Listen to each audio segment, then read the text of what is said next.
Joe Falzon ta' 27 sena, it-tfajla tiegħu Danica Cilja ta' 25 sena u Silvan Cilja ta' 23 sena u l-ħabib tagħhom Paul Farrugia ta' 31 sena skansaw sentenza ta' ħabs wara l-instabu ħatja li ħarqu van fil-Mellieħa u ħarbu minn fuq il-post bil-karozza tal-vittma ta' tip Mercedes.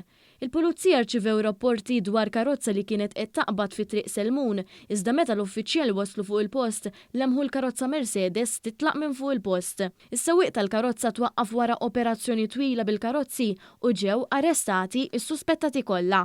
Meta tresqu l-qorti ġew mixlija li taw in-nar lil van li serqu karozza u li għamlu ħsara fuq proprjetà ta' terzi fost l-oħrajn.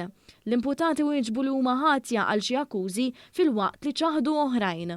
L-avukati tad-difiża nnotaw li l-aħwa flimkien mal-akkużat Falzon kellhom bżonn ta' għajnuna psikoloġika minħabba diffikultajiet li kienu qed jaffaċċjaw minħabba relazzjoni li kien hemm bejn is-sit il-van u għom l-aħwa.